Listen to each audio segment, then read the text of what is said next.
이렇게 믿음으로 주님 앞에 나와 예배하고 하나님의 귀한 음성 들리는 여러분들에게 하나님의 크신 은혜와 축복이 임하길 간절히 축원합니다.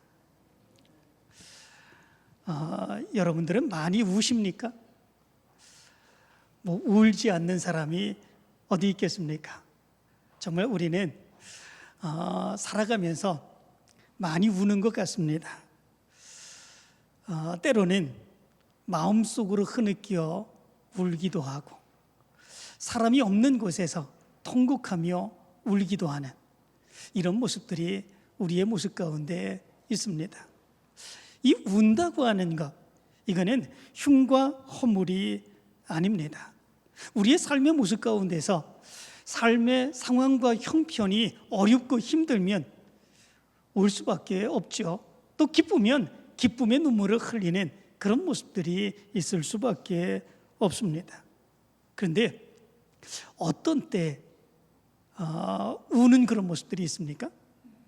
때로는 슬플 때, 때로는 괴로울 때, 때로는 억울할 때, 때로는 낙심될 때, 때로는 정말 내가 열심을 다하고 최선을 다하는 그런 모습들이 있는데도 불구하고 제대로 내 생각과 뜻대로 되어지지 않는 모습들이 나타나는, 그래서 고통 가운데에 빠지게 될 때, 그럴 때 우리는 정말 통곡하며 눈물 흘리는 그런 모습들이 있습니다.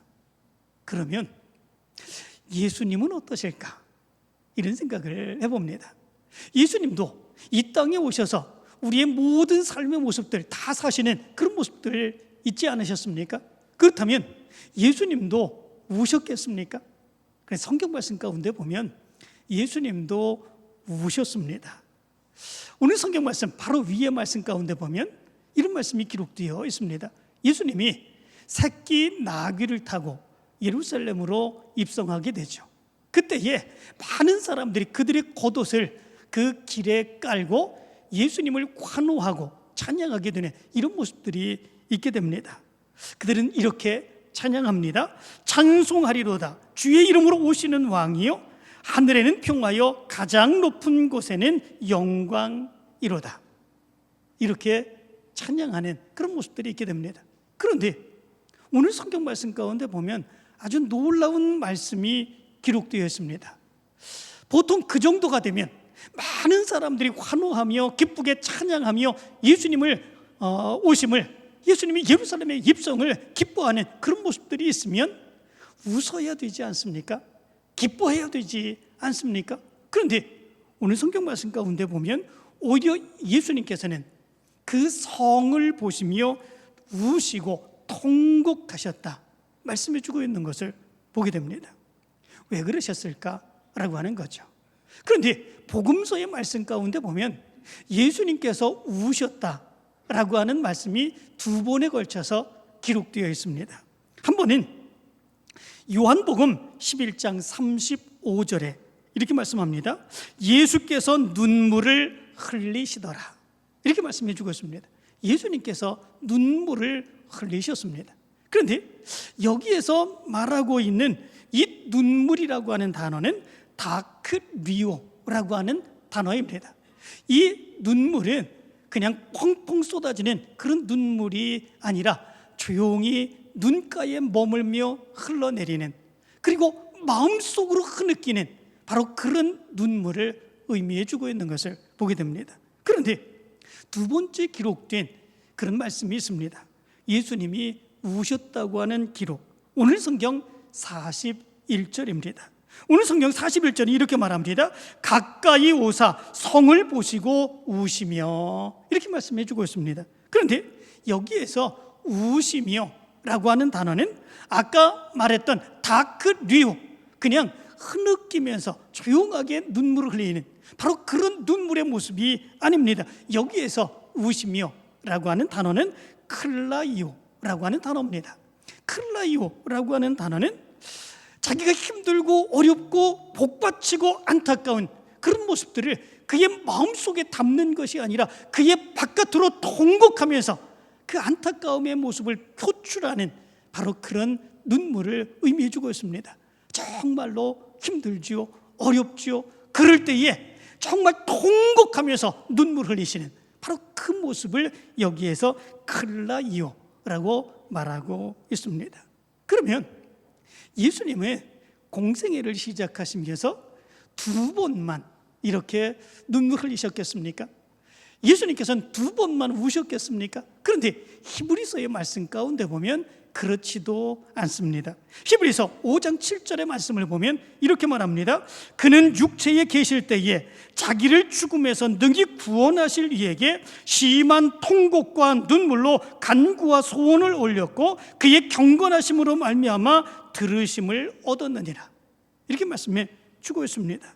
다시 말하면 예수님의 삶 전체는 온통 눈물을 흘리시는 그런 삶이었다, 이렇게 말씀해 주고 있습니다.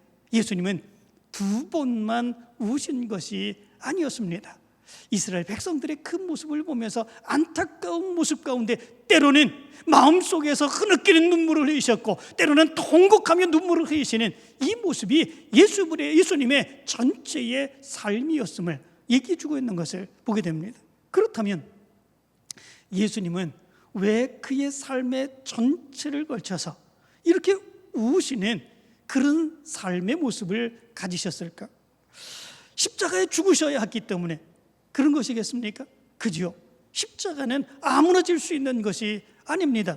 그리고 그 십자가를 지는 그 고통의 모습이 얼마나 힘들고 고통스러운지 우리는 감히 질 수 없는 그런 모습들이 있지요. 그런데 예수님은 그 십자가를 지시는 그 모습이 너무 고통스러워서 눈물 흘리신 것은 아니라고 하는 것을 알 수 있게 됩니다.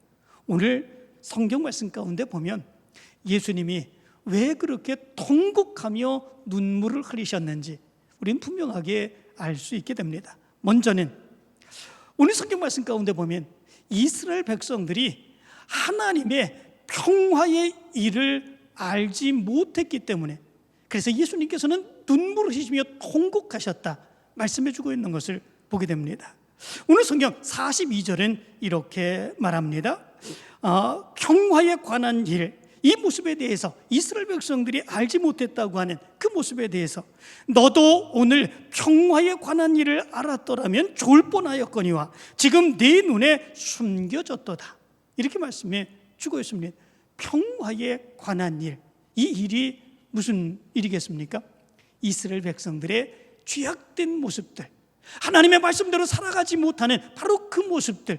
그러나 그럼에도 불구하고 하나님께서는 이스라엘 백성들과 하나님의 백성들과 평화를 이루시기 위해서 끊임없이 선지자를 보내주시고 하나님께로 돌아오라고 행하셨던 바로 그 말씀을 의미해 주고 있습니다. 그러나 그럼에도 불구하고 이스라엘 백성들은 하나님의 말씀으로 나오지 않습니다.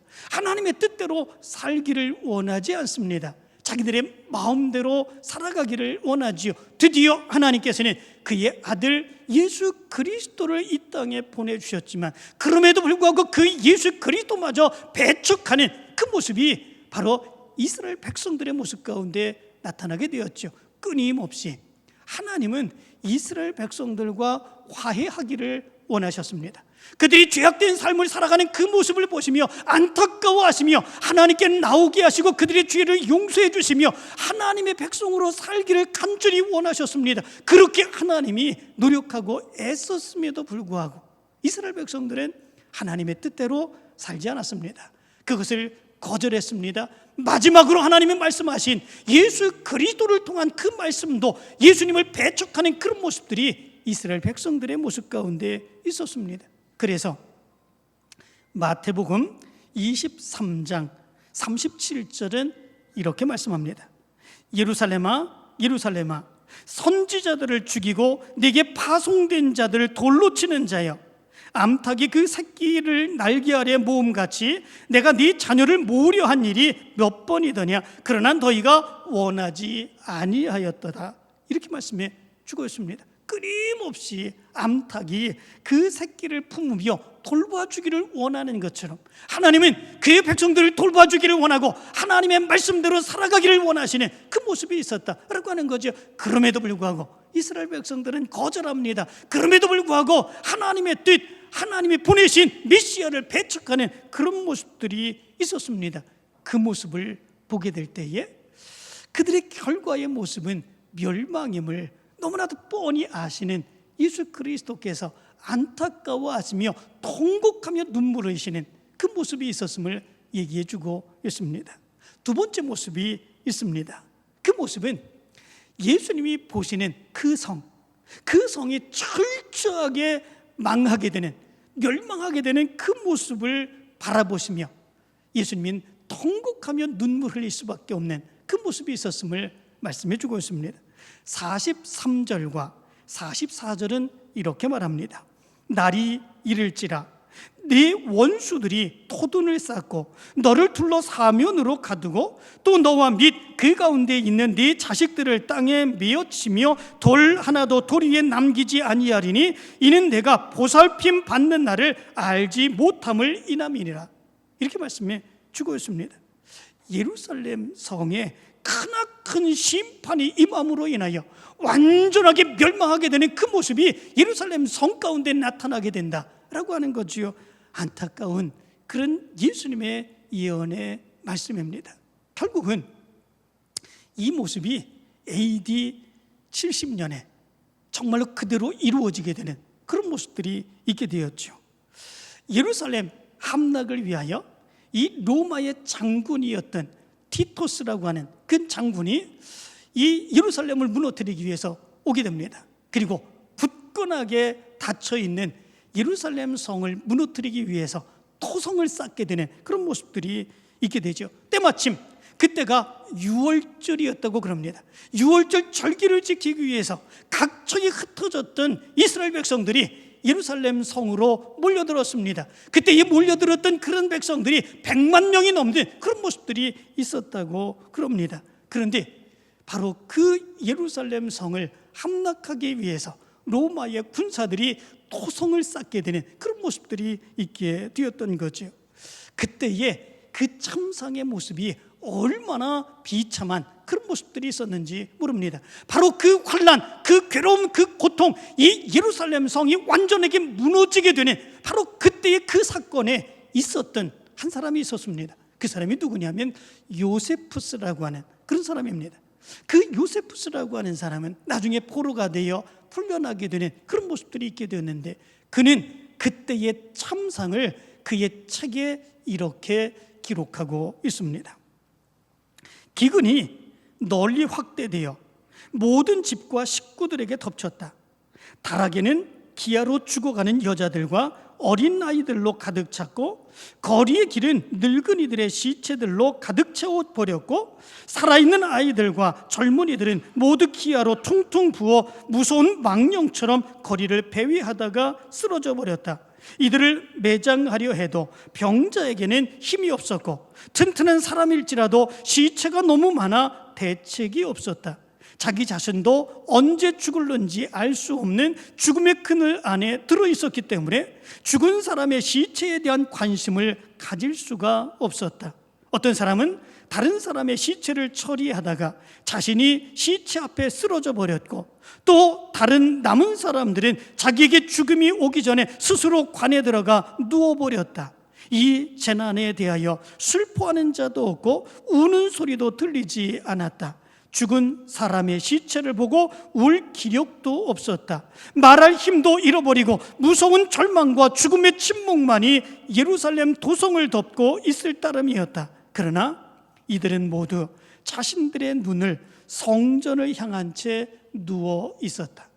요세푸스는 그의 역사 기록에 그때의 상황을 이렇게 기록하고 있는 것을 보게 됩니다. 얼마나 절망적이고 얼마나 처참한 고통의 모습입니까?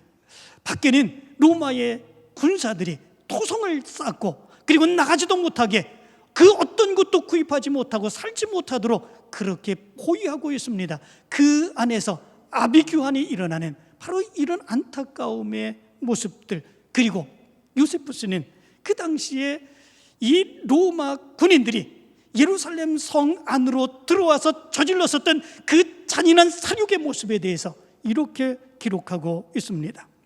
예루살렘 거리에서 로마 군인들에게 찔려 죽임을 당한 유대인들이 흘린 피가 작은 시내를 이루어 흘렀고 마을 굴레까지 그 피가 찼다, 이렇게 기록하고 있습니다. 얼마나 잔인하게 거기 있는 모든 사람들을 다 죽이는 그런 모습들이 있었으면 그들의 피가 흘러서 작은 시내를 이룰 수 있을 정도까지 이렇게 엄청난 모습들이 있었겠습니까? 안타까운 그런 모습들이지요. 그때에 로마 군인들에게 포로로 잡혀갔던 그런 사람들이 9만 7천 명이었다고 그럽니다. 그리고 로마 군인들의 칼과 창에 의해서 찔러 죽임을 당한 사람들, 그 사람들이 110만 명이나 되었다고 그럽니다. 정말 예루살렘 성, 그 작은 성에 정말 많은 사람들이 몰려들었고 유월절을 지키기 위해서 하나님 앞에 예배드리기 위해서 나왔던 그런 사람들 110만 명이나 되는 그런 사람들이 로마 군사들의 칼과 창에 의해서 찔리고 죽어가는 그런 모습들이 있었습니다. 정말로 그의 기록처럼 그들의 흘린 피가 작은 시내를 이루어 흐를 정도로 그렇게 엄청난 모습들이 그 당시에 있었던 거지요. 정말로 비극적인 종말의 모습 같은 그 모습이 그 당시의 모습이었던 것이지요. 뿐만 아니라 그 당시에 로마 군인들은 이스라엘 백성들이 예루살렘 성을 쌓을 때에 그 돌 하나에 모두 금을 입혔다라고 하는 그 소문을 듣고 그 성을 무너뜨릴 때에 그 성을 조각조각 그리고 갈아서 그 금을 채취하기 위한 그런 모습들이 있었다고 그럽니다. 그래서 돌 하나 위에 예수님의 말씀처럼 돌 하나도 남기지 아니하고 예루살렘 성이 완전하게 무너지게 되는 이런 모습들이 있게 되었다는 거죠. 여기에서 예수님께서 이 예루살렘 성을 보시며 통곡하실 수밖에 없는 그 모습을 우리는 발견할 수 있게 됩니다. 예루살렘의 성, 그 모습이 지금은 괜찮지만 지금은 절기를 지키기 위해서 그들이 모두 모여서 제사를 드리고자 하는 그런 모습들이 있지만 그들의 모습 가운데서 보면 죄악의 모습 투성입니다. 하나님의 말씀대로 살아가지 못하는 그런 모습들이 투성입니다. 그리고 조만간 하나님이 그들을 지켜주시고 보호해 주시지 않음으로 인하여 로마 사람들에 의해서 갈기갈기 처참하게 죽음을 당하게 되는 그 모습들, 예수님은 보고 계셨던 거지요. 그 잔인함, 그 괴로움의 모습들, 안타까움의 모습을 보시며 예수님은 통곡하며 눈물 흘리실 수밖에 없는 그런 모습들이 있게 되었던 거죠. 그런데 정말 안타까운 그런 모습들, 이스라엘 백성들이 왜 이렇게 처절하게 멸망할 수밖에 없었을까? 이스라엘 백성들이 정말 평화에 관한 일을 알지 못하고 깨닫지 못하고 그들이 왜 하나님의 말씀대로 살아가는 그런 모습들이 그들 가운데 있지 않았을까? 이런 생각을 해봅니다. 정말 그들이 하나님의 말씀대로 살았고 하나님의 뜻대로 살고 믿음으로 온전하게 살았다면 하나님이 지켜주셨을 거 아니겠습니까? 하나님이 인도해 주셨을 거 아니겠습니까? 하나님이 보호해 주셨을 거 아니겠습니까? 그렇다면 이런 엄청난 안타까움과 괴로움의 모습도 없었을 것인데 그런데 왜 그랬을까라고 하는 거죠. 그 모습에 대해서 오늘 성경은 이야기하고 있습니다. 그렇게 된 근본적인 이유는 성전의 역할을 온전하게 감당하지 못했기 때문이라 말씀해 주고 있는 것을 보게 됩니다. 성전의 역할을 감당한다고 하는 것, 그것은 하나님의 말씀을 바르게 가르치는 거죠. 하나님의 뜻을 바르게 가르치는 거죠. 하나님의 뜻을 바르게 가르치고 그들의 죄악을 깨달으며 하나님 앞에 온전하게 서서 하나님의 뜻을 이루며 살아가게 하는 거죠. 그런데 성전은 그 사역을 감당하는 사람들을 통해서 그 기능을 잃어버렸습니다. 그들의 모습 가운데서는 오히려 성전을 강도의 소굴로 만들어버리고 하나님의 뜻을 저버리게 하는 이런 모습들이 나타나게 되었습니다. 그 모습으로 백성들은 타락했고 그 모습으로 인하여 하나님의 영광은 가리워졌으며 세상의 사람들에게 조롱받게 되는, 비난받게 되는 그런 모습들이 그들을 통해서 나타나게 되었다라고 하는 거죠.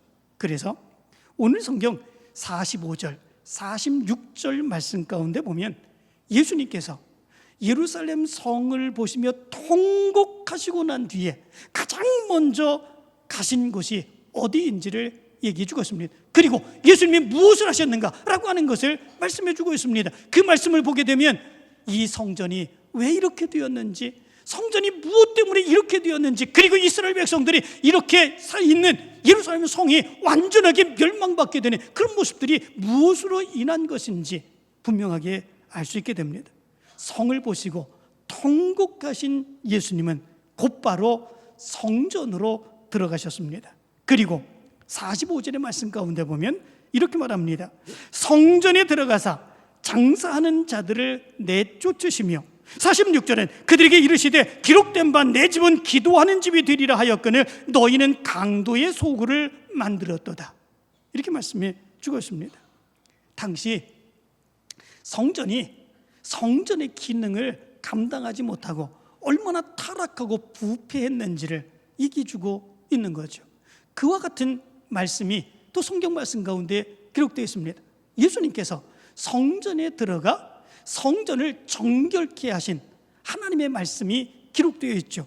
성경에는 2번에 걸쳐서 그 과정을 말씀해 주고 있습니다. 성경에 복음서, 마태복음, 마가복음, 누가복음, 요한복음, 이 복음서에는 공이 똑같이 예수님께서 성전에 들어가셔서 성전을 정화하시는 그 말씀이 기록되어 있습니다. 그런데 그 시기는 조금 다릅니다.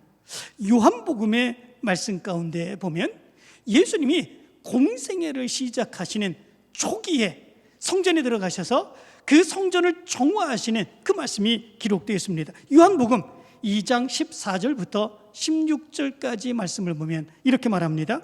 성전 안에서 소와 양과 비둘기 파는 사람들과 돈 바꾸는 사람들이 앉아있는 것을 보시고 노끈으로 채찍을 만드사 양이나 소를 다 성전에서 내쫓으시고 돈 바꾸는 사람들의 돈을 쏟으시며 상을 엎으시고 비둘기 파는 사람들에게 이르시되 이것을 여기서 가져가라. 내 아버지의 집으로 장사하는 집을 만들지 말라.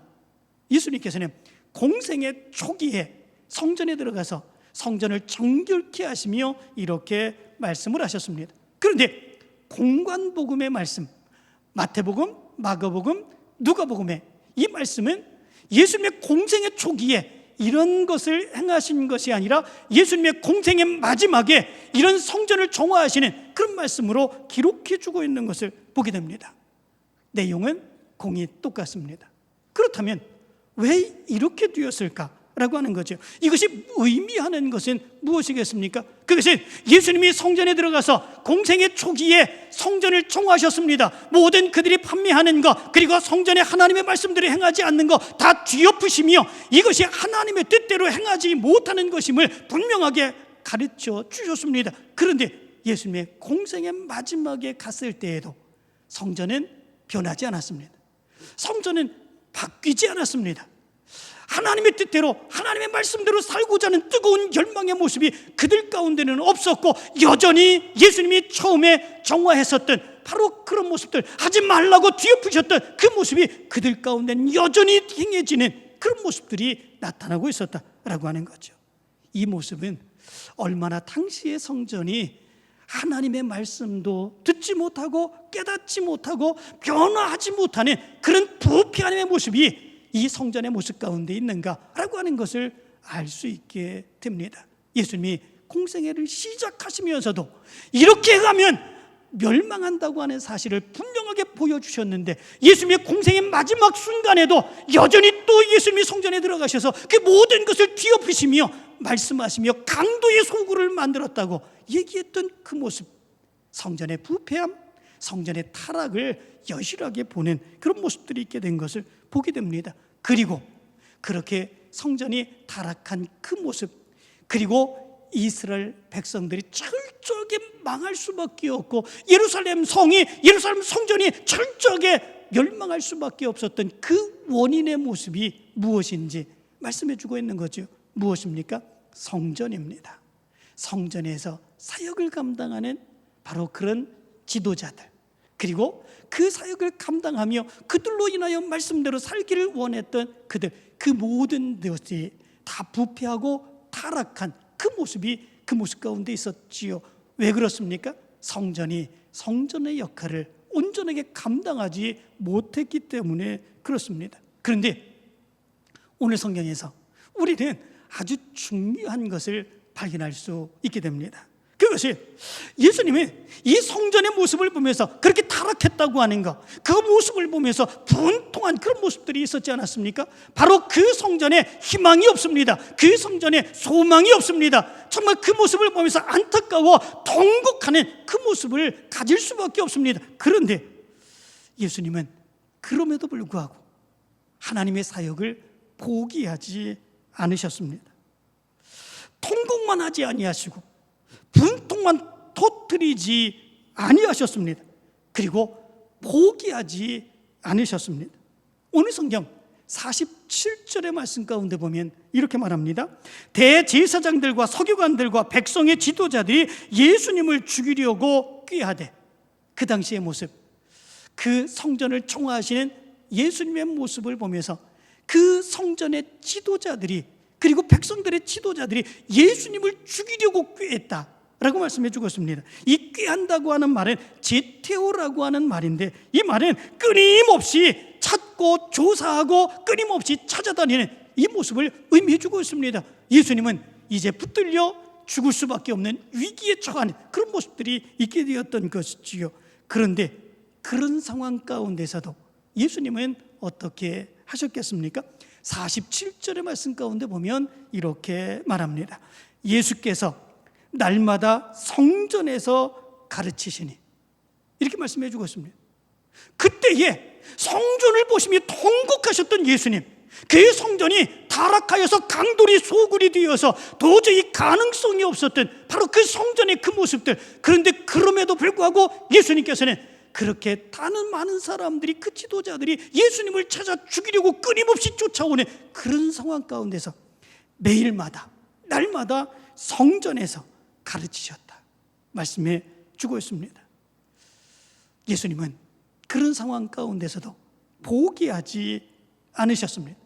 그 타락한 성전의 모습을 보면서 그 성전의 마지막을 생각하시며, 그럼에도 불구하고 그 성전에 나가서 끊임없이 백성들에게 하나님의 말씀을 가르치시고 하나님께로 돌아오고 라고 말씀하시는 그 모습이 있었음을 얘기해 주고 있습니다. 그때에 예수님의 마음이 어떤 마음이었을까, 이런 생각을 해봅니다. 다 타락하고 하나님의 말씀대로 살기를 원하지 아니하고 자기의 이익과 자기의 욕심으로 살아가려고 했었던 그 많은 사람들, 그럼에도 불구하고 하나님의 말씀을 가르치면, 하나님의 말씀을 전하면 그 중에 한 사람이라도 깨닫고 하나님 앞에 돌아오면 그들을 통해서 하나님은 더 놀라운 역사를 일으켜 주실 것이다. 예수님의 그 당시의 마음이 바로 그 마음이 아니었을까? 그럼에도 불구하고 끊임없이 그들이 쫓아오고 죽이려고 하는 그런 상황 가운데서 예수님은 그렇기 때문에 그 성전에 떠나지 아니하시고 포기하지 아니하고 하나님의 말씀을 끊임없이 가르치시는 그런 모습들이 있지 않으셨을까 생각해 봅니다. 사실은 그런 마음이 누구의 마음입니까? 하나님의 마음이죠. 예수님의 그 마음은 하나님의 마음입니다. 아담과 하와의 그 죄악의 타락함으로 인하여 결국 에덴 동산에서 쫓겨나지 않았습니까? 그런데 하나님은 쫓겨난 그 아담과 하와 그리고 백성들 그냥 내버리시지 않았습니다. 그냥 두시지 않았습니다. 끊임없이 하나님이 그들의 죄를 회개하고 돌아올 수 있도록 선지자들을 보내시며 끊임없이 그들에게 말씀을 전해주었고 돌아오라고 말씀하시는 그 모습이 하나님이시지 않았습니까? 그리고 마지막에 예수 그리스도를 이 땅에 보내주시며 그리고 십자가에 죽게 하시면서까지도 바로 우리로 하여금 돌아올 때에 우리를 구원해 주신다고 말씀하셨던 바로 그것이 하나님의 마음이셨죠. 예수님도 그 마음을 동일하게 갖고 계신 거죠. 성전이 타락하여서 정말 강도의 소굴 같은 그런 모습들이 튀었어도 그럼에도 불구하고 예수님은 포기하지 않았습니다. 예수님은 그럼에도 불구하고 하나님의 뜻을 그 성전에서 타락했던 바로 그 성전에서 도망치지 아니하시고 피하지 아니하시고 예수님이 그 말씀을 증거하시는 그 모습이 나타나게 되었다라고 하는 거죠. 하나님의 마음의 모습이 예수님을 통해서 드러나게 되었던 거죠. 그때에 어떤 역사가 일어납니까? 48절 말씀 가운데 보면 이렇게 말합니다. 백성이 다 그에게 귀를 기울여 들으므로 어찌할 방도를 찾지 못하였더라. 이렇게 말씀해 주고 있습니다. 백성이 다 그에게 귀를 기울였으므로, 이렇게 말합니다. 여기 귀를 기울인다 라고 하는 단어가 에크레마마이라고 하는 단어입니다. 에크레마마이. 이 말은 그가 하는 말에, 그가 하는 입술에 매달린다 라고 하는 의미를 가지고 있습니다. 예수님께서 말씀을 전하실 때에 드디어 백성들이 깨닫습니다. 아, 정말 그렇구나. 하나님의 뜻이 그렇구나. 하나님의 말씀이 그렇구나. 내가 지금까지 신앙생활 해왔는데 내가 지금까지 하나님의 말씀대로 바르게 신앙생활 하지 못했구나. 내가 죄악 가운데 살아가는 그 모습이 무엇일까? 예수님이 말씀 전하는 바로 그 입술에 매달리며 하나님의 말씀을 깨닫기를 원하는 그 모습이 바로 거기 강도의 소굴이 되었던 바로 그 성전, 그리고 타락하여 지탄받을 수밖에 없던 바로 그 성전, 그 백성들 안에서 이런 역사가 일어나게 되었습니다. 그 모습 가운데 성전의 지도자들이 어떻게 해야 될지 그 방도를 찾지 못하게 되는 이 모습이 있었다고 말씀해 주고 있는 것을 보게 됩니다. 예수님은 그럼에도 불구하고 이 사역을 감당하셨습니다. 예수님은 정말 통곡하며 눈물 흘리시는 그 모습 가운데서도 그 성전의 안타까움과 그리고 괴로움의 모습들, 그 모습을 바라보시며 통곡하는 그런 모습 가운데서도 결코 포기하지 아니하시고 그 사역을 감당해 나가셨습니다. 여기에 우리 믿음의 사람들이 어떻게 사역을 감당해야 될까라고 하는 것을 깨달을 수 있게 됩니다. 우리는 많은 일도 인하여 눈물을 흘립니다. 슬픔 가운데, 괴로움 가운데, 억울함 가운데, 낙심 가운데 내가 행하는 일들이 잘 되지 않아서 눈물 흘리는 그런 모습들이 있습니다. 그러면 그것으로 끝나는 모습들이 있습니까? 정말로 우리의 신앙의 삶에서 정말 통곡하며 눈물 흘려야 되는 그 모습이 또 있어야 됨을 우리는 깨달을 수 있게 됩니다. 그 모습은 무엇입니까? 내 신앙의 모습을 보고 통곡하며 눈물 흘릴 수 있는 모습이 있어야 되지 않겠습니까? 내가 지금까지 제대로 신앙생활 해왔었는가?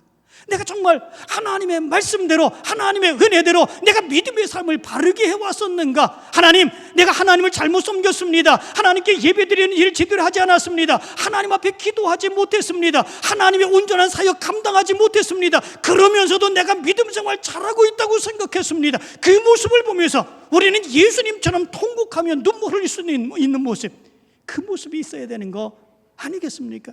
뿐만 아니라 교회의 모습을 보며 교회가 사역을 온전하게 감당하지 못한 안타까움을 보면서 예수님처럼 우리도 눈물을 흘려야 되지 않겠습니까? 정말 안타까운 것은 세상에 이단의 무리들이 얼마나 많은지 모릅니다. 하나님의 말씀을 바르게 따른다고 하는 이 교회가 이단의 무리들보다도 더 왕성한 하나님의 역사를 감당해야 되는데 그렇지 못한 안타까움의 모습이 있습니다. 이 모습을 보면서 우리는 통곡하며 눈물 흘릴 수 있는 그 모습이 있어야 되지 않겠습니까? 이 나라의 모습을 바라보면서 이 나라가 하나님의 뜻대로 살아가지 못하는 그 모습을 생각하면서 통곡하며 눈물 흘리는 그 모습이 있어야 되지 않겠습니까? 오늘은 광복절입니다. 이 나라를 위하여 자기의 목숨까지 내어버렸던 그 사람들이 바로 이 나라를 바르게 세우기 위해서 자기의 목숨까지도 내어놓았는데 우리는 이 나라를 위해서 어떻게 했는가? 나라의 모습들을 바라보면서 통곡하며 눈물 흘리고 하나님의 뜻을 이루기를 원하며 간절히 기도하는 그 모습이 우리의 모습 가운데 있었는가? 이런 것들을 생각하며 우리는 예수님처럼 기도해야 되지 않는가? 이런 생각을 해봅니다. 여러분들의 모습에 예수님과 같은 통곡의 눈물이 있게 되길 간절히 축원합니다. 그래서 여러분들의 신앙이 회복되고 교회가 회복되고 나라가 회복되고 하나님의 놀라운 능력의 역사가 여러분들을 통해서 변화되는 귀한 역사가 나타나게 되길 간절히 축원합니다.